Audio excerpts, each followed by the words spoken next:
you are here, you are here. Oh, Holy Spirit, you are here, you are here.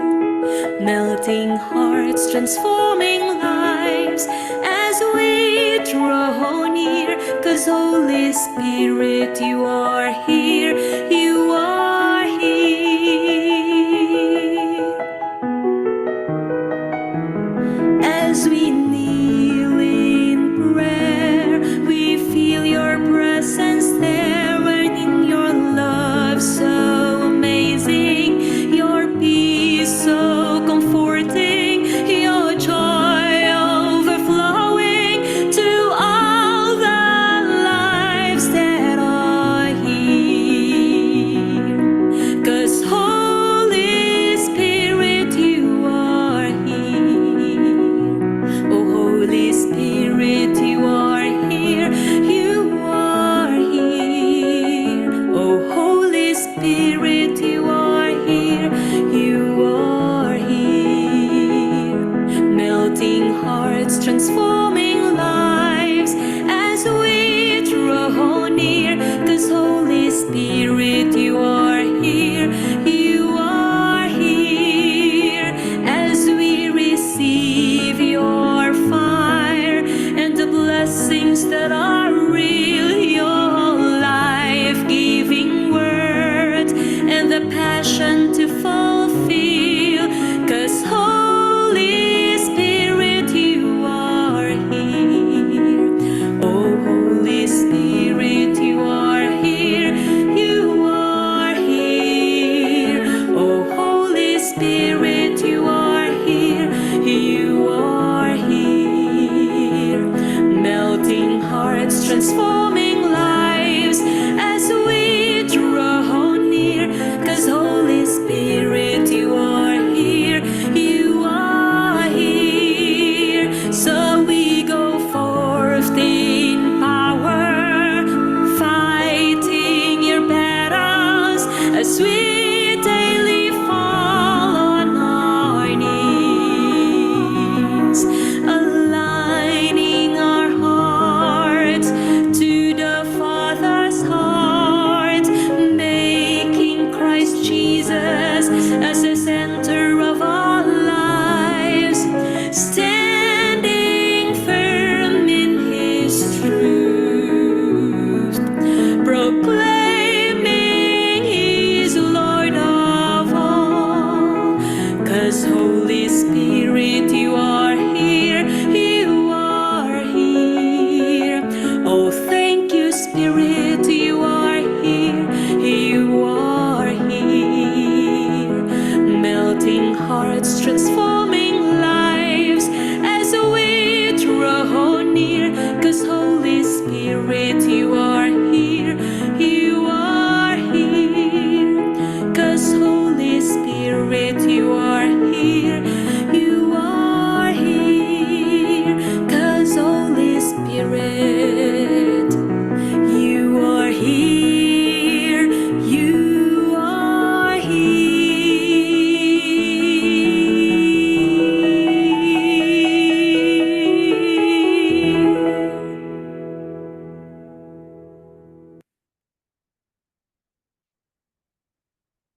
Amen. Amen and amen. Praise God for this wonderful day, for another life and another opportunity to worship Him, and us as a community of faith. And tayo po muna ay manalangin. Yes, Holy Spirit, our Father, good morning, good afternoon, magandang tanghali. We praise you and glorify you at this time, Father, Lord. Maraming salamat po sa bagong buhay, bagong pag-asa na binigay mo sa bawat isa sa amin.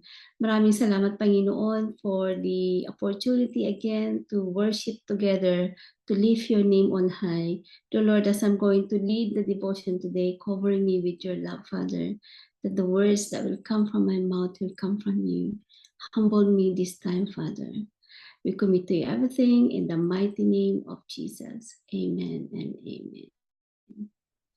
So there, mga kapatid, nice to see you again this wonderful day, wonderful morning. For the past 7 days, last day na pala ng ano na ngayon, last day na ng June. Amazing ang bilis ng araw, and every day we can see God's faithfulness in our lives, not only sa individual na buhay natin, but we can see it in our families, and we can see it in the community that we belong to. And praise God for that. At sa mga nakaraan din na mga araw, mga sa devotion natin, we can see how amazing God is sa bawat pamilya. So I'm just gonna share to you our devotion today. Thank you po, Pastor Rory. Thank you, Ate Finet, for opening up. There you go.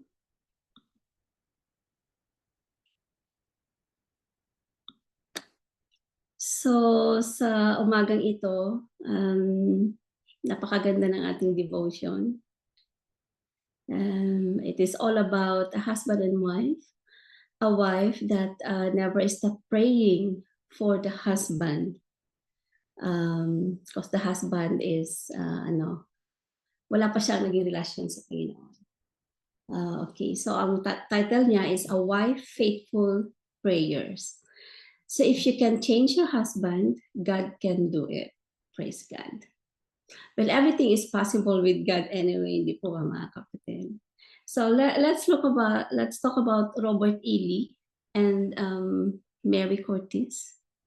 So basahin ko lang yung story. Sabi niya, Robert E. Lee was born in Virginia in 1807, son of a light horse Harry Lee, a famous Revolutionary War cavalry officer and governor of Virginia. In 1829, Robert graduated from West Point second in his class and was commissioned as second lieutenant in the Army. Mary Curtis was the great-granddaughter of George Washington, Lee's hero, and grew up in Arlington House. So they belong actually to a well-known family, which still stands today on a hill in Arlington National Gallery, overlooking Washington, D.C. The Lee and Curtis families were distantly related, and Robert spent much time at the Arlington as he was growing up. He fell in love with Mary, the only child in the Curtis family, and they chose June 30, 1831 for their wedding day. Mary had recently put her trust in Christ, and as their wedding date approached, she was particularly concerned about Robert's spiritual condition. Not too long before, she had struggled with her own sinfulness until, in her own words, she said, I was made to feel willing to give up all for God, even my life if God should require it. Thereafter, she said, came joy and peace. In her letter to Robert, she described praying ceaselessly that God may turn your heart to him. But unfortunately, Robert brought no such change of heart to their wedding. He half-jokingly said that the sermon in their wedding service made him feel as if his death warrant was being read. Grabe naman si Robert, no? It wasn't until 17 years later, after hearing a remarkable sermon in Baltimore, that Lee found the blessed assurance for which Mary yearned for him. He told that he has now certain that only surrender to God was the answer to the problem of life. It thrilled Mary to hear him tell her, my trust is in the mercy of Christ. Oh, amen. After 17 years. When the Civil War broke out, President Lincoln offered Lee the field command of the Union Army. However, though Lee opposed both slavery and secession and had freed all the slaves he had inherited, his loyalty was first and foremost his beloved Virginia. He concluded that Virginia was fighting for the very freedom for which the Revolutionary War was fought, and therefore joined the Confederate cause, seeing it as a second war of independence. June 30, 1864, their 33rd wedding anniversary found Robert E. Lee defending Petersburg, Virginia, as the general of the Army of Northern Virginia at the beginning of what was to be a 9-month siege by Grant Union Army. Yet he took time to write to his dear wife, who had been quite sick that summer. An anniversary note says like this: I was very glad to receive your letter yesterday and to hear that you were better. I trust that you will continue to improve and soon to be as well as usual. God grant that you may entirely restore in his own good time. Do you recollect what happy day 33 years ago this was? How many hopes and pleasures it gave birth to. God has been merciful and kind to us, and how thankful and sinful I have been. I pray that he may continue his mercies and blessings to us and give us a little peace and rest together in this world, and finally gather us and all he has given us around his throne in the world to come. The president has just arrived, so I must bring my letter to a close. Para napaka-exciting po mga unang panahon kasi through letters ang communication nila. Unlike ngayon, parang text-text na lang. So even before, kung makareceive ka ng letter, talaga excited ka eh. Excited ka, lalo na kung galing sa iyong minamahal. So ito po yung reflection natin, which we got loads of time to go through with our reflection, to do our sharing, to do our praying to our love, especially to our loved one.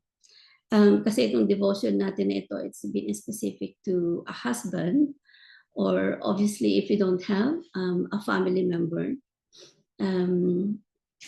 na pwede natin ilapit sa Panginoon.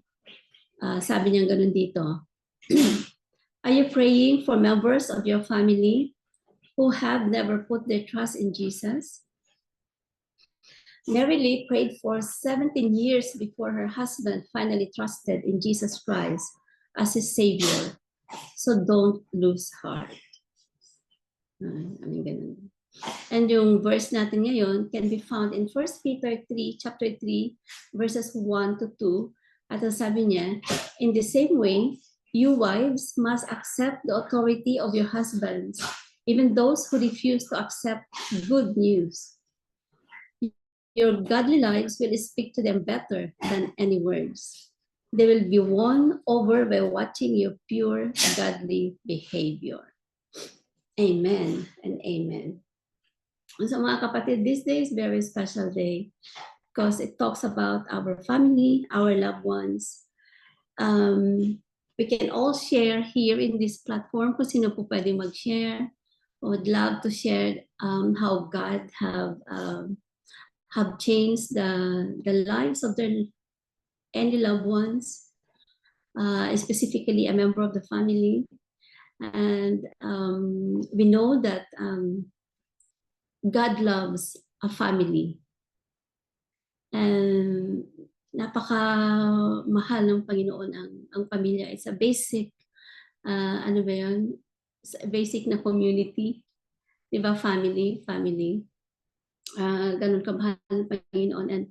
And we know that if a family come together and praise God and have a relationship with God, that has been so wonderful. Napakagandang halimbawa ito sa bigger community. That's why in our devotion today, Mary Cortez prayed for 17 years. Hindi siya nagsasawang ipagpanalangin yung kanyang asawa, di ba? I mean, tirelessly praying for the husband to finally commit his life to God and have a relationship and experience Him as his personal Savior. Kasi siya mismo naranasan niya.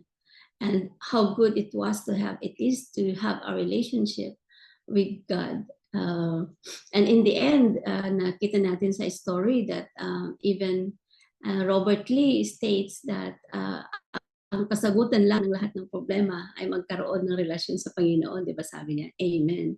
And that happened after 17 years.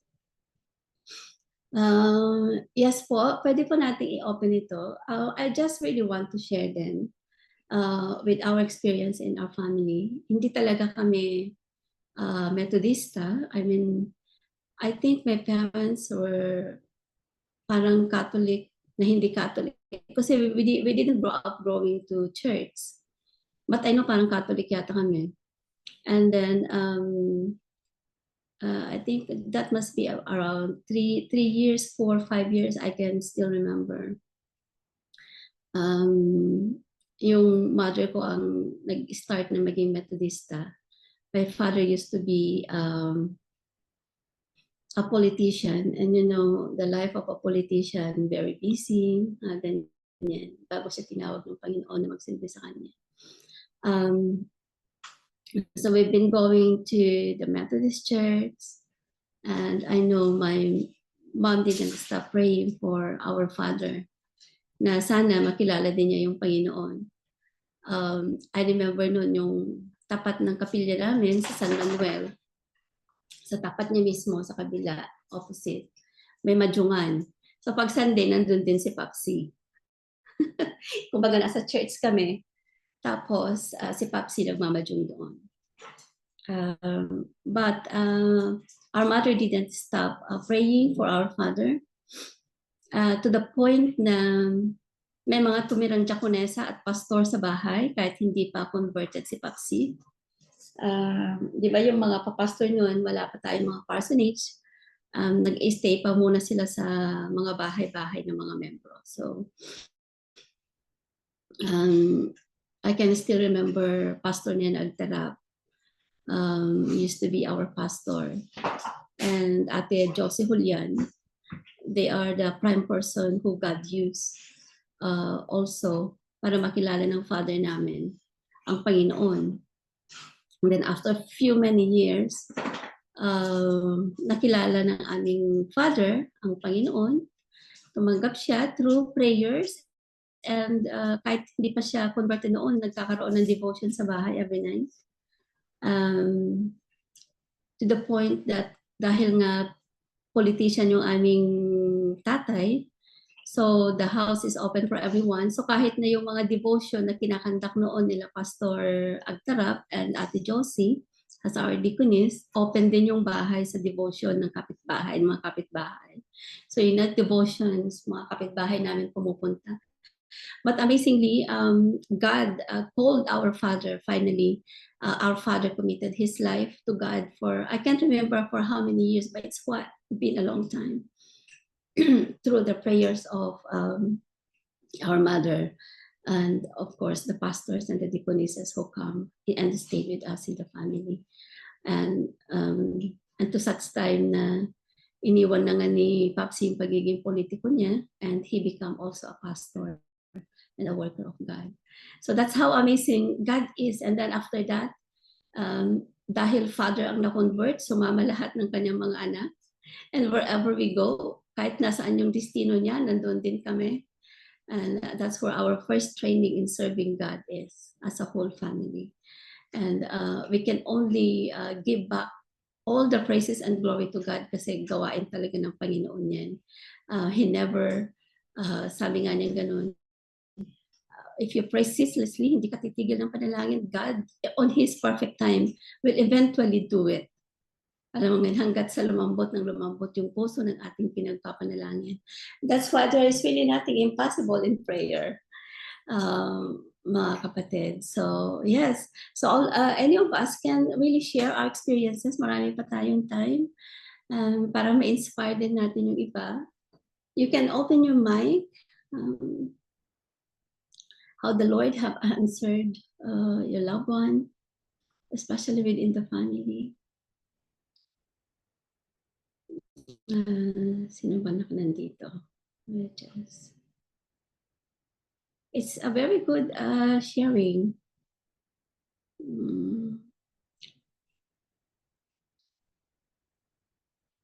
Meron pa po ba nga tayong pinagpapanalangin? I remember Ate Flora, we've been praying for Iris already for how many weeks? Yung kanyang daughter-in-law na at 80 years siya at the moment, and we've been praying na sana makilala niya ang Panginoon at magkaroon silang relasyon. We will never stop praying, Auntie Flora, for Iris. Thank you so much po. We never forgot her in our prayers in this platform and also in our personal prayers. Napakabuti ng Panginoon. Kaya at tinatarget, iba kasi pag yung parents muna ang nagkaroon ng relasyon sa Panginoon, kasi yung mga anak, lalo na sa Pilipinas, they follow their parents. That's how effective it is sa ministry pag magulang ang nagkaroon ng unang conversion at pagkakilala sa Panginoon. So praise Amen God. po. I believe po. Any sharing pa po? Have you been praying for anyone? Na nasagot na ng Panginoon yung prayer na yun. Feel free to share. It's so inspiring to share our stories. Napakaganda ng ginagawa ng Panginoon sa bawat isa sa atin.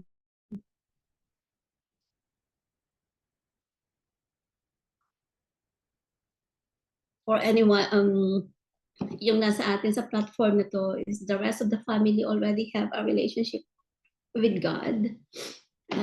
Praise God really for that. So, kung yung sa family natin dito is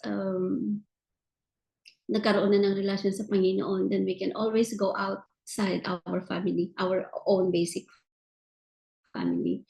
Yung ating mga relatives, mga pinsan natin, mga aunties, mga uncles, pwede natin silang ipagpanalangin. Diba? Okay, Kapsat Neri, you want to share something? Yeah, I just want to share. Kapapasok ko lang sa Zoom.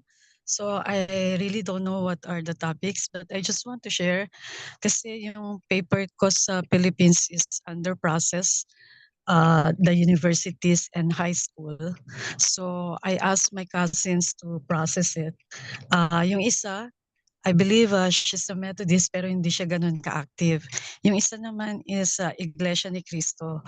So you know, Iglesia ni Cristo, they are very tough with their faith.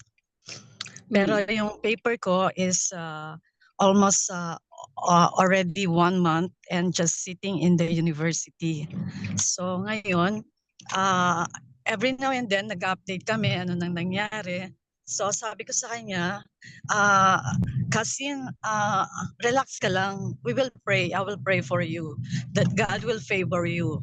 So yung high school, the diploma ko, in 1 day, na-process siya kaagad. So ngayon, yung sa university, sabi ko, Kasin, yun yung yung Iglesia ni Cristo. Sabi ko, Kasin, kung paano ko pinag-pray yung cousin natin sa high school na nagpa-process, ganun din ang ipag-pray ko sa iyo, that God will favor you. Tapos na-amaze siya, kasi sabi niya, Kasin hindi, ang daming hinihingi, ganito, ganyan, pwede mo bang i-send? Sabi ko, cool ka lang, be patient. God will favor us and they will not ask anything. Hindi kasi ganito, ganyan. Tapos, hindi kagad ako nakapag-reply kasi I'm on my way to work. So, pagdating ko ng work, binasa ko yung message niya. Sabi niya, praise God. Sabi niya, kasi ang galing ng prayer mo. Hindi na hiningi yung mga documents, wala na silang sinabi. So sabi ko sa kanya, see, this is my God. Ito yung God na, ito yung God ko na once na nag-pray ako, sasagutin niya. So what I'm trying to say is that when we are praying and when we are showing to them na firm ka sa prayer mo, And I hope na ma-awaken siya na while he is processing my paper, makita niya yung God ko at maniwala siya, and that he will be converted as a Christian as well. So, isa din yun sa prayer ko na isama niyo na mai-process immediately yung paper ko para kasi malapit na mag-expire yung residency ko dito. At ang daming hinihingi ng government. So please, kung paano niya sinagot yung prayer ko, he will do the same thing na everything will be well. Yun po. Thank you. God bless. Praise God. So, purihin ng Panginoon doon sa testimony ng Sister Neri. Yes.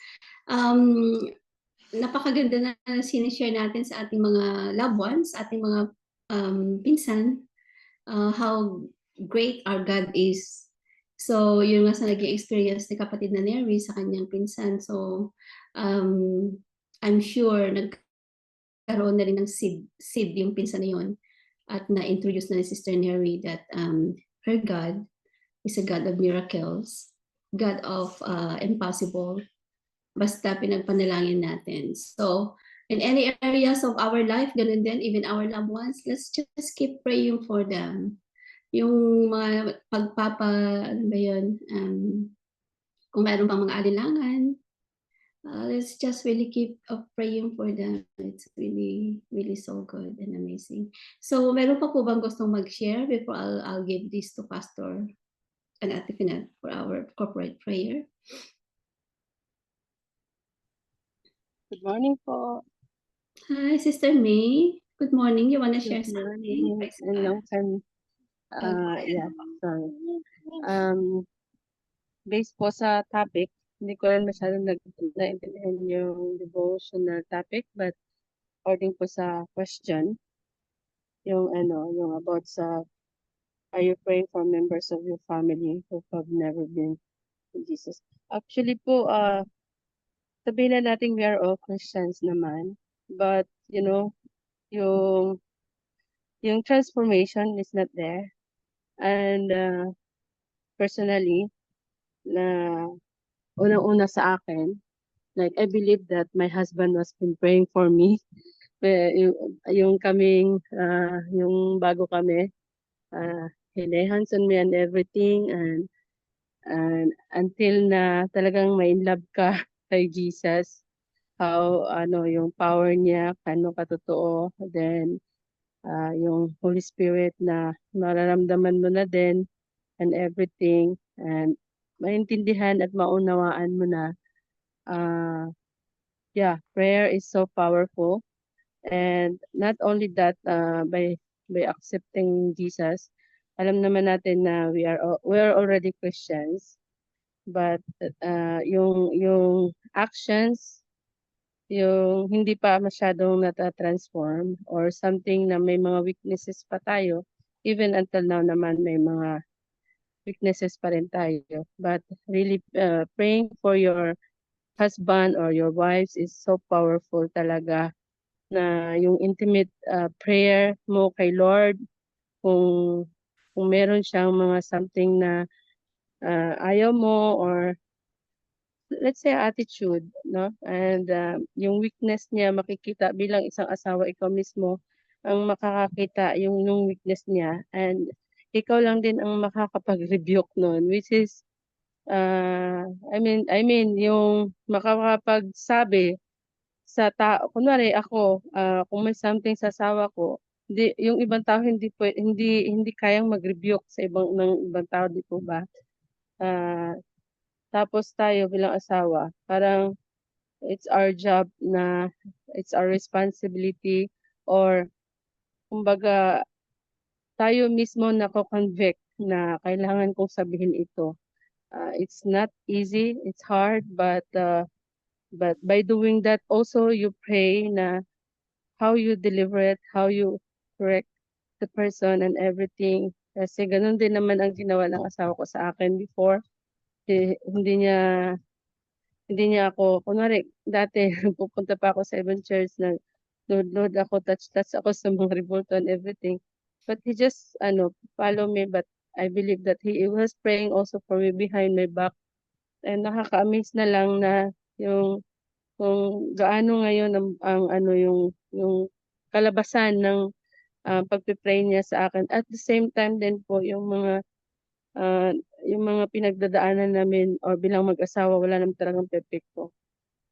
Yung ma-miss ka na lang yung pinagpe-pray mo sa asawa mo. Yung parang iba na siya. Ma-amaze ka na lang yung power ni Lord talaga. Makikita mo na totoo talaga yung nananalangin ka. And yun din yung way na lalong ma-inlove ang taong pinagpe-pray mo kay Lord. Kasi within you also, nakikita niya na nata-transform ka. At ganun ka rin sa isa, sa kanya, na talagang God is really working in His, mysterious way. I don't know how to say it, but I really believe in praying for anyone, of course, to accept Him as His personal Lord and Savior. But it's not only that you just ask them to accept, just to show them, to lead them, and to mentor them also. Uh, ano siya, sabay, kumbaga, yun yung ano na, para yung work, it's not our ways, it's not our job, but it's God's, it's God's grace pa din sa transformation. But for us to show yung ginawa ni Lord sa atin, at ganun din yung pag-pray natin sa tao na yun at nakikita sa atin, talagang mamamangha ka at mabibless siya, kumbaga. Yun po. I hope you understand what I am sharing. Thank you for letting me share. Sister May, praise God for that, di ba? Paano na lang kung hindi ka pinag-pray ni Pastor Jaime? Amen po. Baka nasa ako ngayon, sa inuman. And amazing how God is using you both, Pastor and yourself, and your kids for His ministry, di ba? Oo, so praise Glory God. to God po. Your husband really never stop praying for you. Kasi I got this notion na your family will be your first assignment. Sila talaga yung unang papanalangin ng puspusan sa Panginoon. And then, sabi nga, the family that prays together stays together. Kaya kung may isang membro ng pamilya na wala pa sa Panginoon, you really have to, assignment mo talaga yung nadalin sa Panginoon, pagpanalangin palagi at i-witness until he will be a part of that praying community ninyo. And God will bless that family. Praise God for that sharing. Meron pa po bang mag-share? Ako po. Sige, Auntie Flora po. Go ahead. Sorry po. Yun po, yung gusto ko lang pong magpasalamat sa Lord sa mga nag-pray po para sa akin na naging Christian po ako. They are my parents and my husband po. So in my family, mga Catholics po kami. Yung parents ko po, yung father ko po ay Seventh-day Adventist and my mother was Catholic. Pero nag-pray po yung husband ko para sa akin and I became a Christian. So I believe po na while I'm praying for my daughter-in-law, God will do miracles in her life because there is no hard heart that He cannot soften. Maski boldly she told me that she doesn't really believe in God. Pag tinatanong ko po, how did you exist? Sabi lang po niya by science. Pero alam ko po na ang panalangin natin ay effective po at pakikinggan po ng Panginoon. At marami din po akong, yung 4 po kaming magkakapatid at isa lang po yung naipagdasal ko. I mean, sa mga pinagdasal ko pong mga kapatid ko, iisa pa lang po yung nag-start. So I pray na before it's too late, they will really believe in Jesus.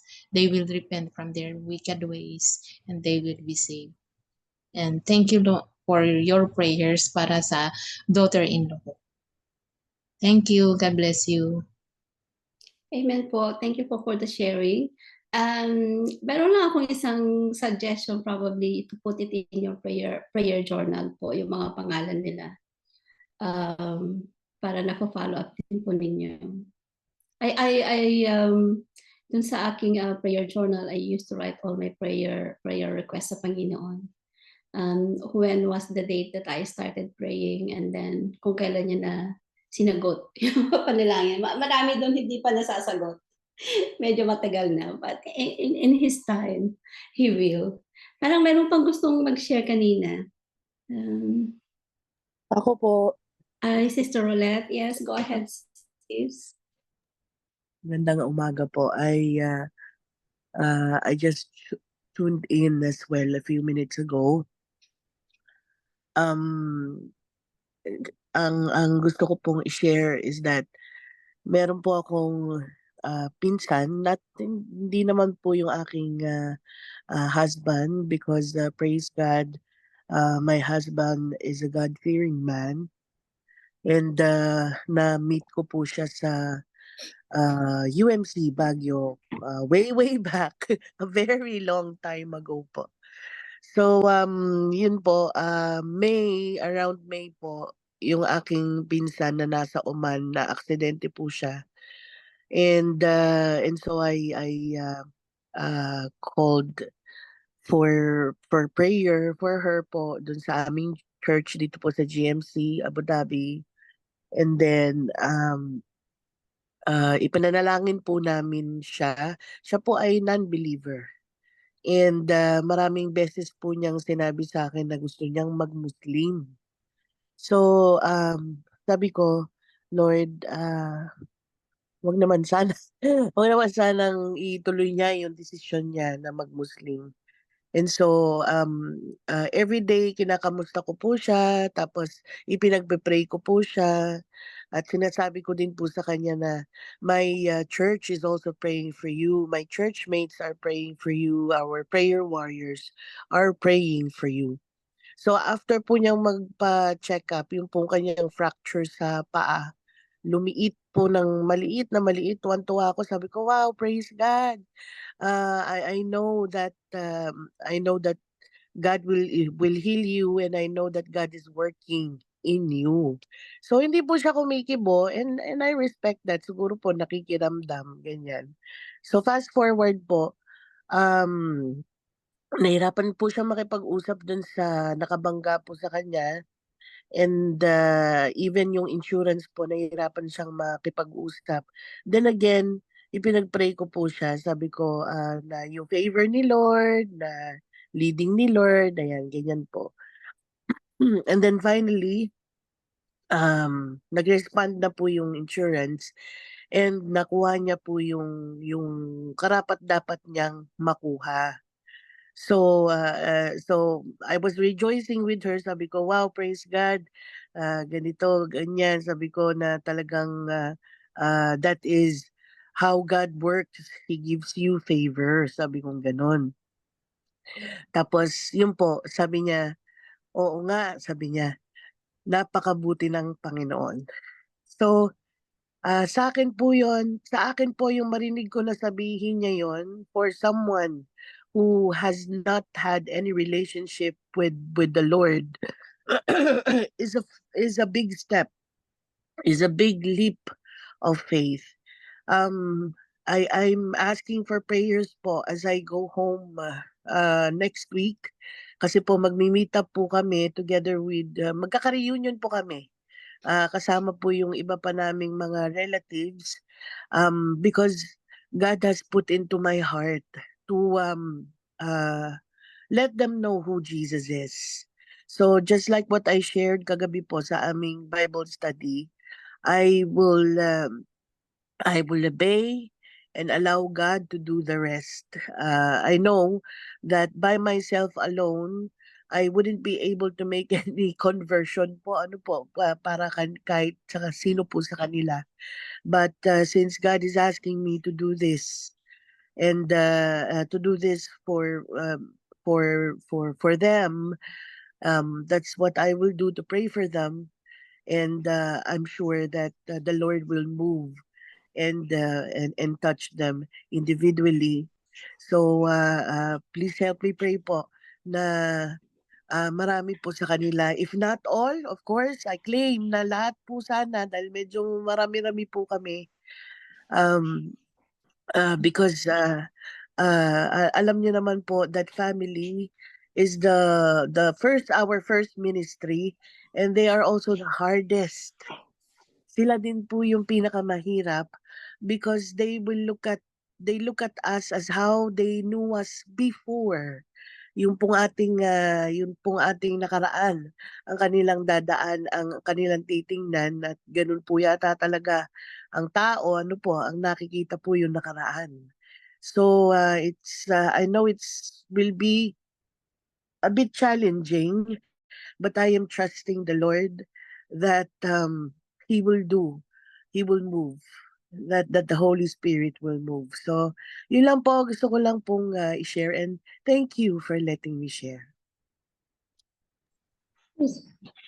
Praise God, Sister Roulette, for your very inspiring testimony. Yeah, we will keep them in our prayers, that God will use you sa reunion ninyo pagdating ng pag-uwi mo sa Pilipinas. So meron pa po bang gustong mag-share? Kung wala na po, I can pass this to Ate Pinet or Pastor Rory po. Thank you for your sharings, and thank you, God, for this time.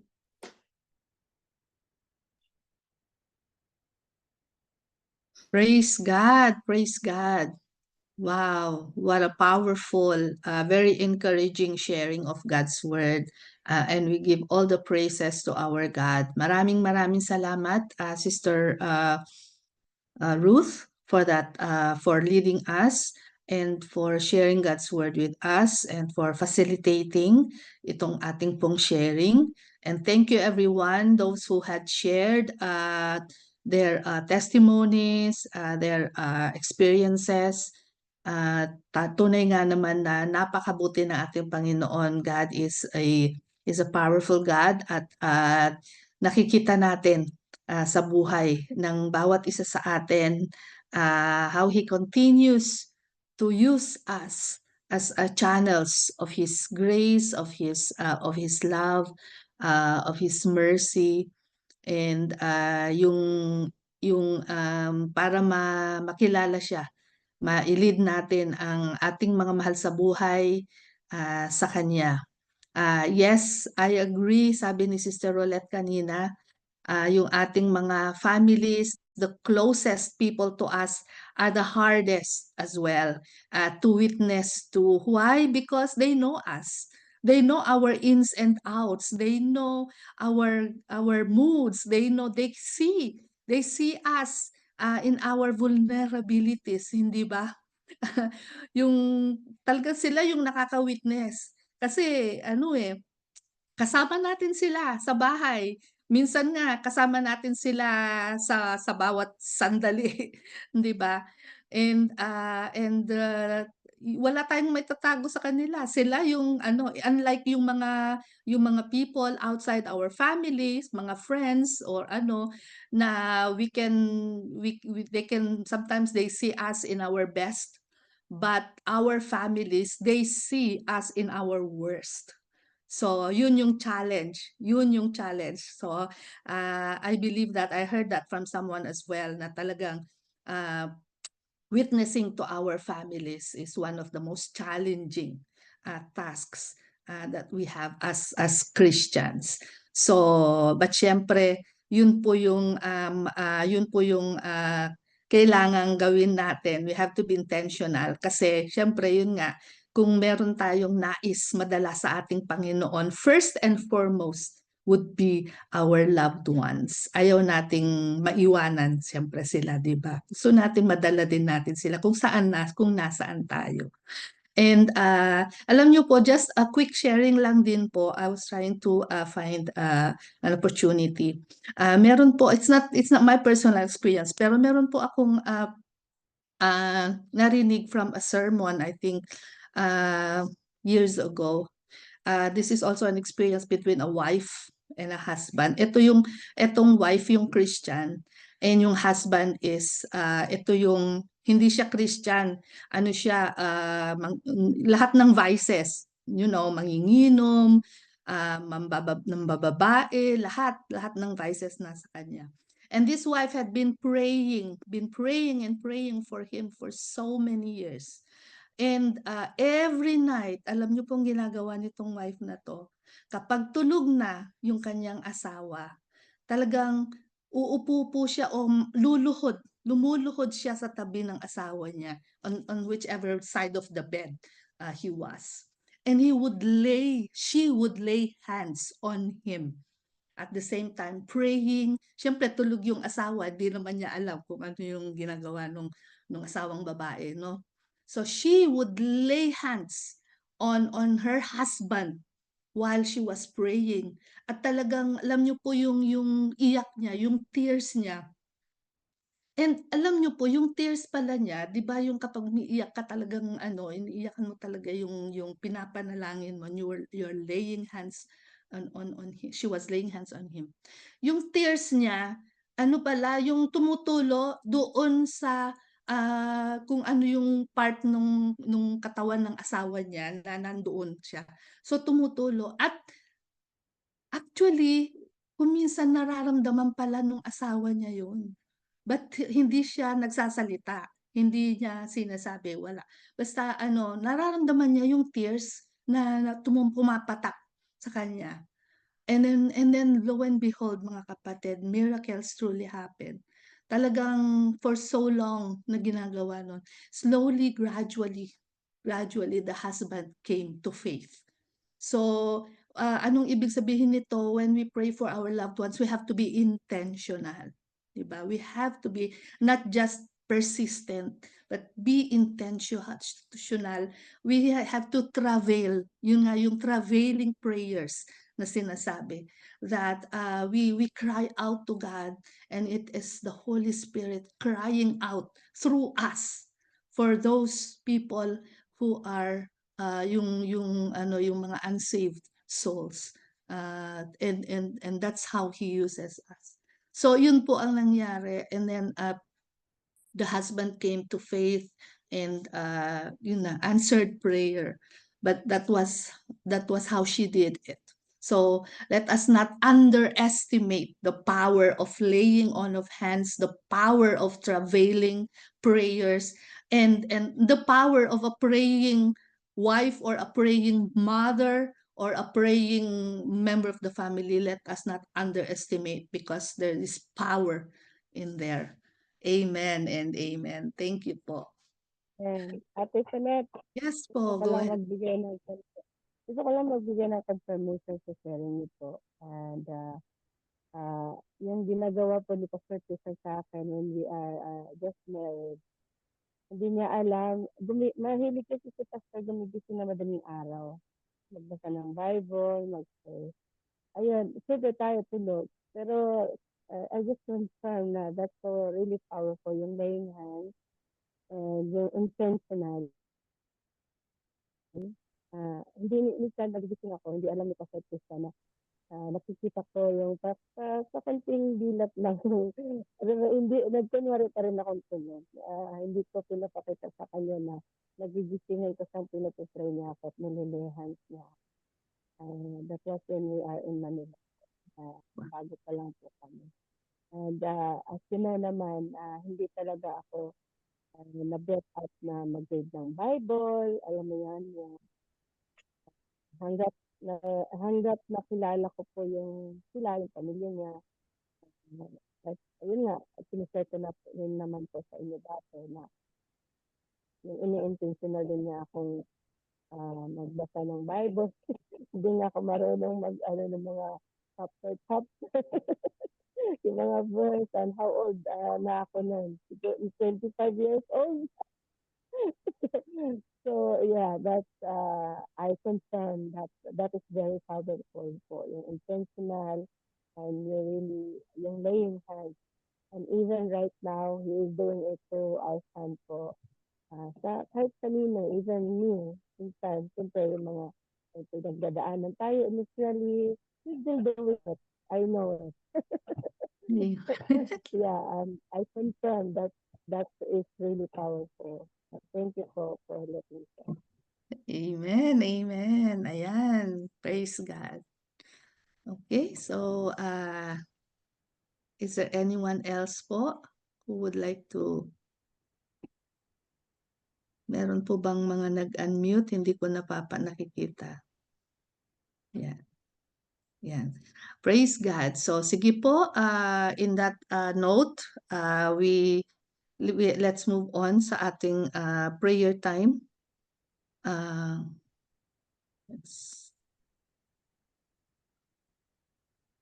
Let me just share my screen. And so, okay, ayan po. To begin with, let us pray for our brothers and sisters. Again, in relation to our sharing this morning, if there's anyone here that we know,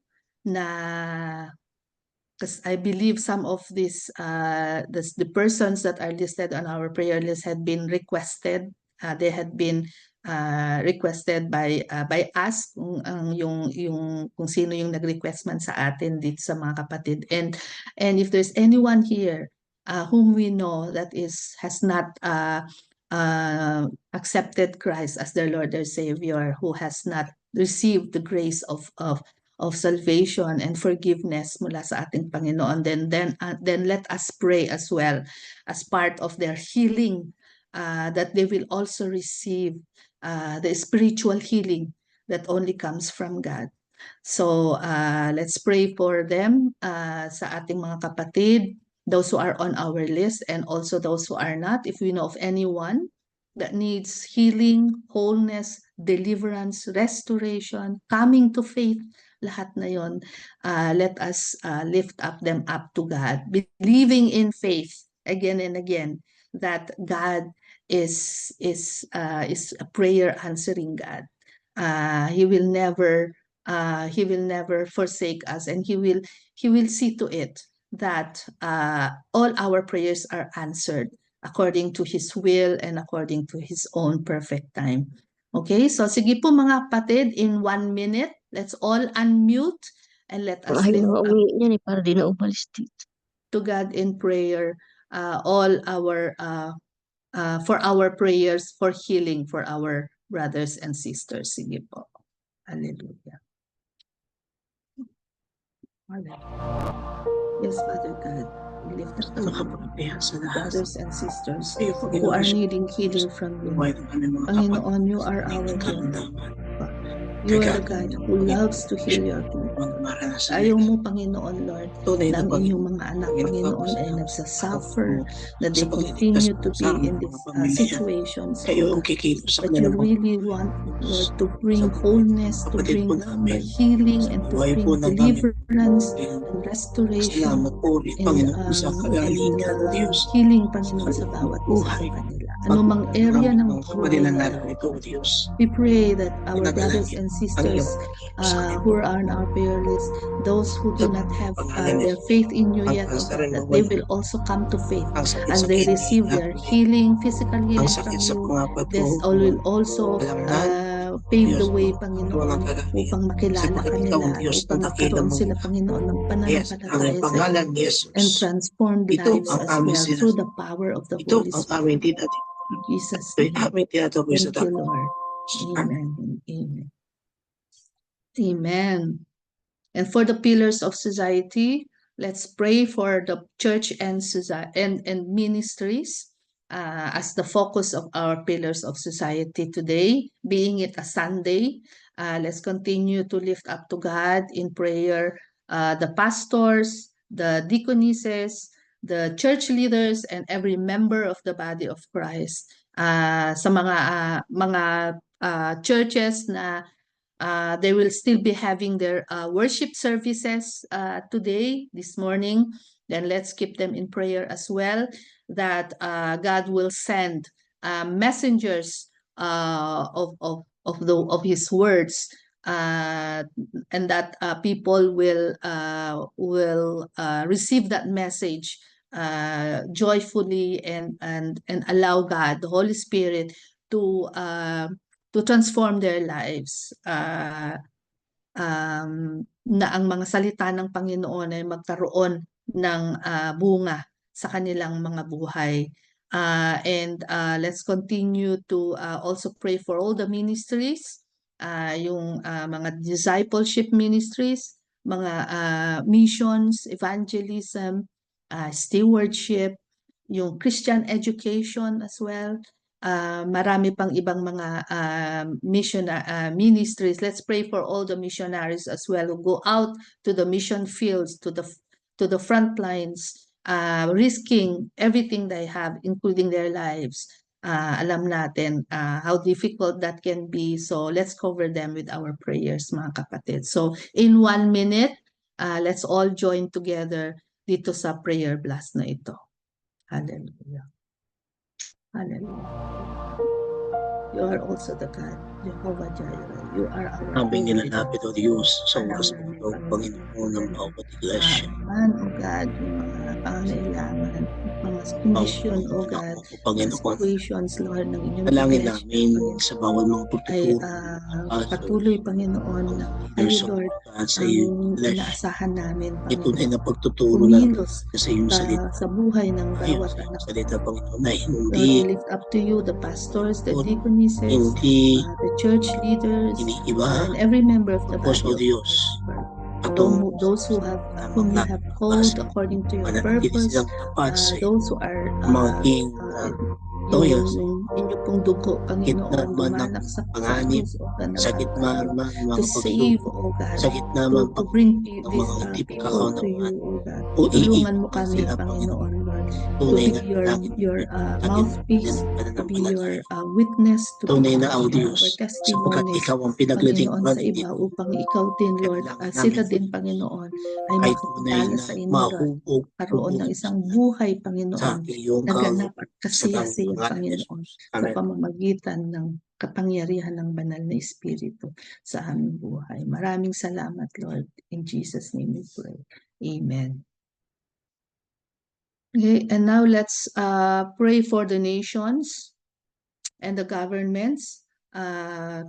Let's bless Israel through our prayers. Continue to lift up to God in prayer yung mga countries na nakapaligid sa Israel, even the Hamas group. Let's continue to pray for Ukraine and Russia.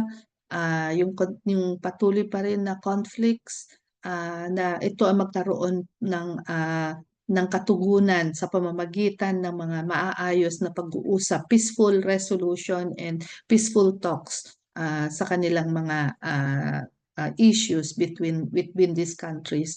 We continue to pray for the Philippines and the aggression that China has been showing in the past few days, past few months now, na ang Panginoon ay kumilos sa mga kaganapang ito, and the divine intervention na ating Panginoon lamang makakapagbigay ay maranasan po natin. So sige po, tayo pong lahat for 1 minute, let us unmute and let us join together in this prayer for the nations and the governments. Yes, Father God.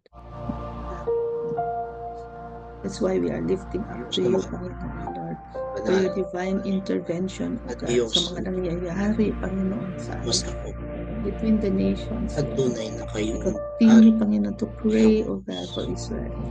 That they will be strengthened, O God, by your powerful words, O God. We pray also for those who are opposing them, yung mga Hamas group and all the others surrounding. Ama, ikaw ang Diyos ng kapayapaan. Ikaw ang Diyos ng nag-threaten, Panginoon, Lord, for an attack sa Israel. Una sa Lord, lahat, we just say no to wars. We just say that all these conflicts will stop when it will come, Panginoon, and to end, O God, by your power of Holy Spirit. Lord, we Yes, pray for habang Ukraine and sila Russia makita as well, Lord, that the salamat peaceful sa talks, banal oh mong God, buhay po. will truly Sinaseta namin ang kapayapaan sa materialize and will truly mundo. be Tungan na productive and nagagaling sa iyo fruitful. po kung na Lord, we pray for the Philippines, nangunguna oh po sa God. bawat Continue to gobyerno protect na sa our tanging nation, oh pagmamahal God. ng Continue, puso. Lord, to lead. Our You leader is lead coming. because you are the King of Kings. You are Give them wisdom, in Jesus' yung name we pray. decisions nila, Panginoon, will all be for the good of many, O God, na hindi ito magkukos ng mag-worsen ng mga situation, Lord.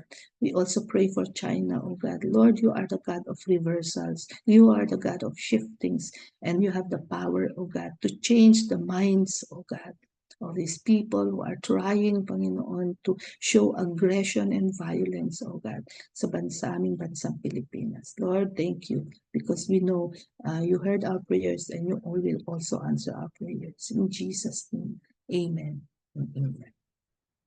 Okay. So for our Thanksgiving prayer and benediction, Sister Ruth. Can we ask, kung pwede, Sister May? Sister May, are you able to lead us a Thanksgiving prayer and Pastor Rory for the benediction po? Sister May is able. Thank you. And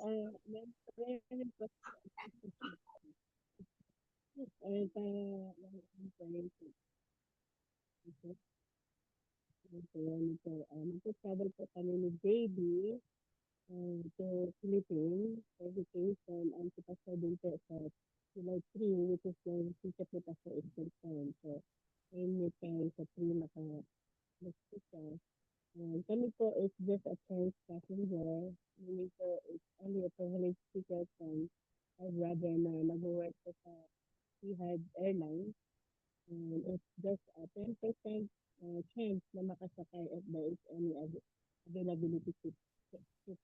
So, we've been trying since June 28 until now. Hindi pa kami nakasakay kasi punuan ko talaga kasi uwian na ng katapos lang kasi ng school dito. So, talagang fully booked sa kaya ang Thanksgiving kasi dahil po din po yung paper sa JD. Really, God's favor naman talaga is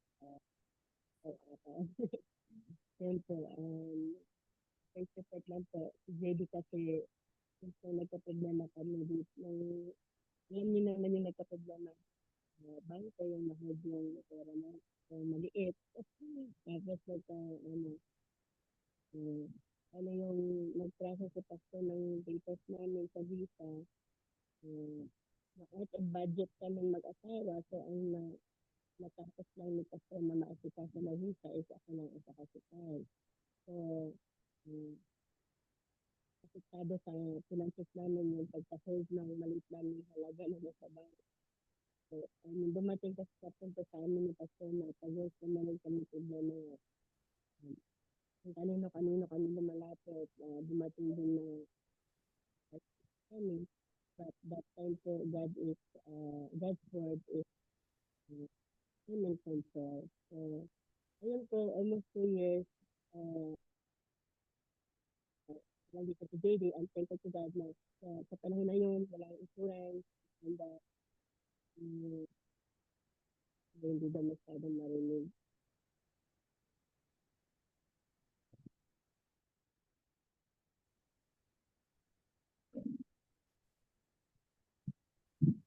Hello, narinig niyo na po ako? Yes. Yes, sis. Yes. Kanina daw, hindi daw clear. Ulitin ko po. Mahina po kanina, sis. Mahina. Okay po, yun nga, the story short po. Yung 2 years na si JD walang visa po is may penalty siyang 31,000 dirham. But God's favor is na-reduce po yung fines niya is just 1,050. So, Wow. kaya makakauwi na po kami. Dapat nakabook kami ng June 14, yun na hindi fixed season yun. But ngayon, naabutan kami ng fixed season. Kaya mula nung June 28, nagtatry kami makasakay kasi nga chance passenger lang yung ticket namin. Meaning it's just a privilege ticket nga yun sa brother ng kapatid ko, asawa ko na nag-work sa Etihad Airways.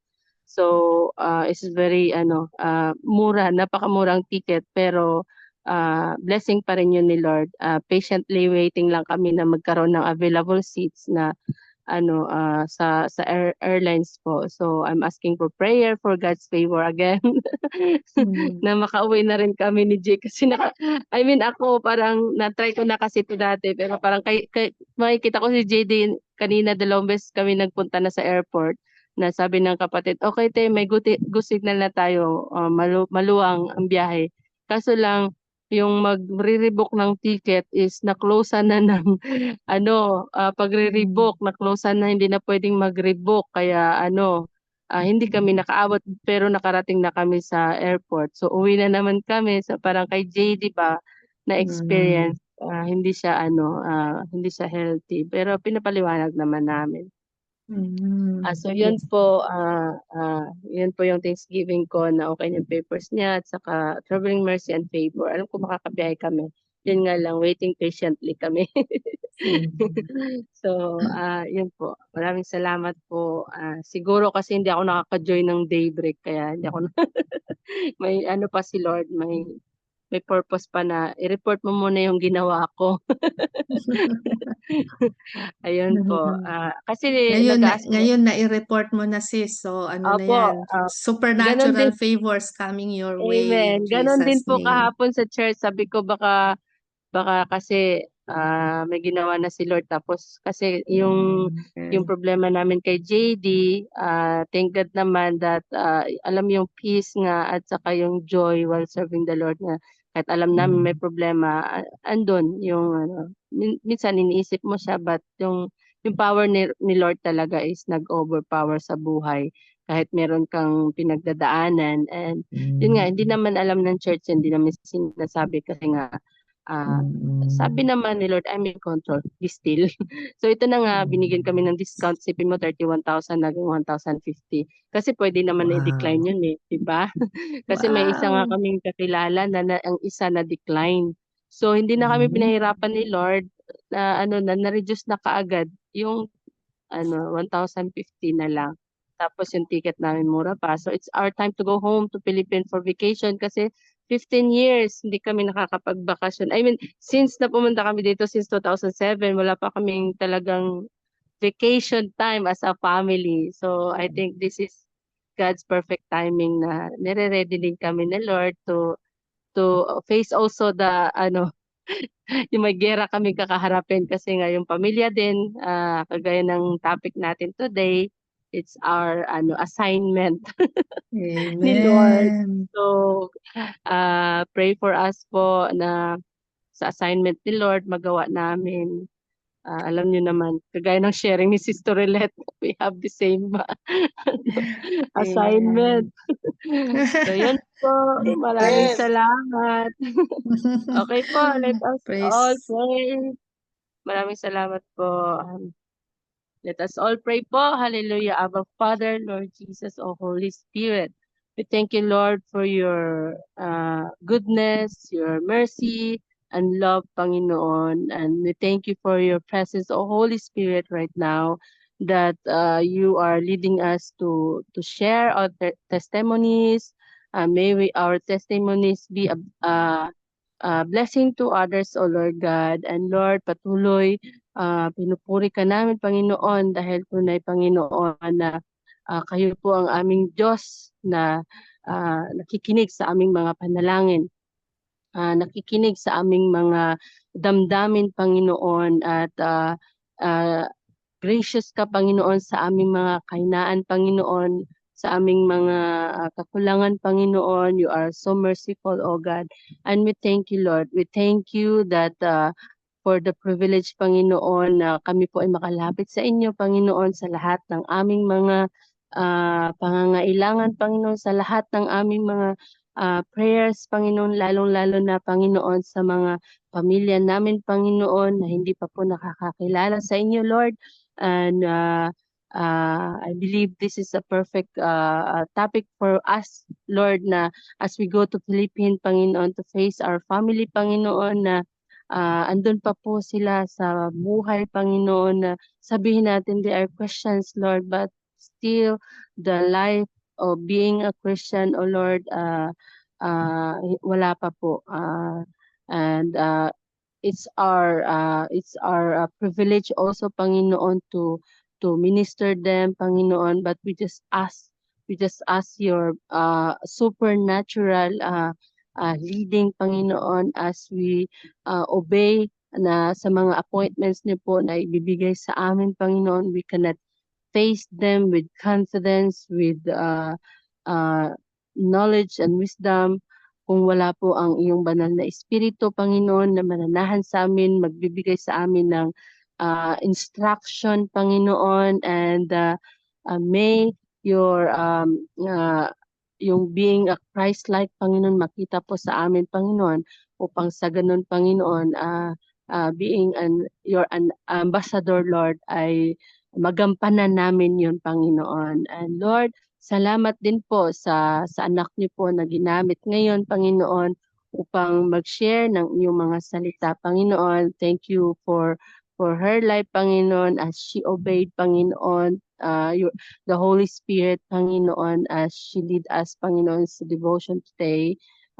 More power to her, and blessing, Panginoon, sa lahat ng kanyang mga pinapanalangin, sa pamilya man, Panginoon, sa lahat ng mga narito sa daybreak, Panginoon. Hayaan niyo po, Panginoon, ang aming mga narinig sa araw na ito, Panginoon, ay ito'y tumimo sa aming mga puso't isipan, Lord. We are not just signing in just to show off, Panginoon, but to hear more of you, to have fellowship, Panginoon, sa inyo, Panginoon, and to all of our brothers and sisters here in Daybreak Global, oh God. We thank you for their lives. We are not big in numbers, Lord, but we believe they are all a blessing to us. They are just sila yung taong binigay niyo po sa amin na makashare kami ng mga testimonies namin, Panginoon, and to really, shout for joy, Panginoon, kung gaano ka po kabuti sa buhay namin, Lord. And Lord, sa lahat ng mga panalangin, Panginoon, na i-present, na nasabi, na lahat ng mga prayer request, Lord, I pray that yung kasagutan niyo po, Panginoon, sa mga panalangin namin, Panginoon, ay maramdaman namin, makita namin, at mapasalamatan ka rin namin, Panginoon, sa lahat ng iyong kabutihan sa amin, Panginoon. Lord, forgive us. Sometimes we have this, meron kami mga kahinaan, may mga nagawa man kaming hindi kaya ayon sa inyo. But we thank you, Lord, because araw-araw, Lord, meron kang revelation sa buhay namin at binabago niyo kami, Panginoon. At patuloy kami magpupuri sa inyo at patuloy namin inilalapit yung buhay, puso namin, isipan, Panginoon, sa inyo lamang dahil kayo lang ang may kapangyarihan na mag-transform sa amin, Panginoon. At patuloy gamitin niyo kami, Panginoon, para lamang sa iyong kapurihan, Ama, dahil kayo po ay totoo sa amin, na kung gaano niyo po kami ginamit, binago, binless, Panginoon, ganun din po kami. Gamitin niyo kami to bless others, Panginoon, to share your love, to share your word, and to share who Jesus is in our life, Panginoon. Thank you, Lord. This is my prayer, Lord, in Jesus' name. Amen and amen. Amen. Amen and amen.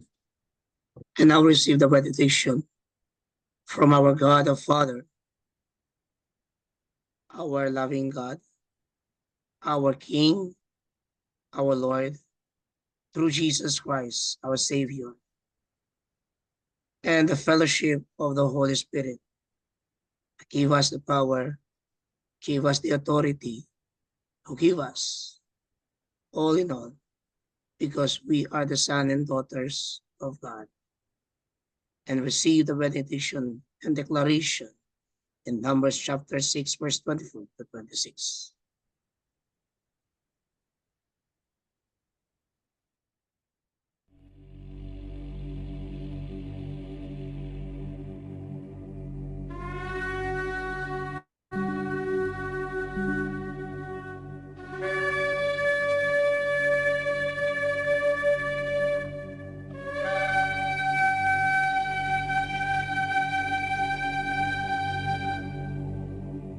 יברכך אדוני וישמרך. יאר אדוני פניו אליך ויחונקה. יישא אדוני פניו אליך וישם לך שלום. The Lord bless you and keep you. The Lord make his face shine upon you and be gracious to you. The Lord lift up his countenance upon you and give you peace. Amen. Amen and amen. Amen.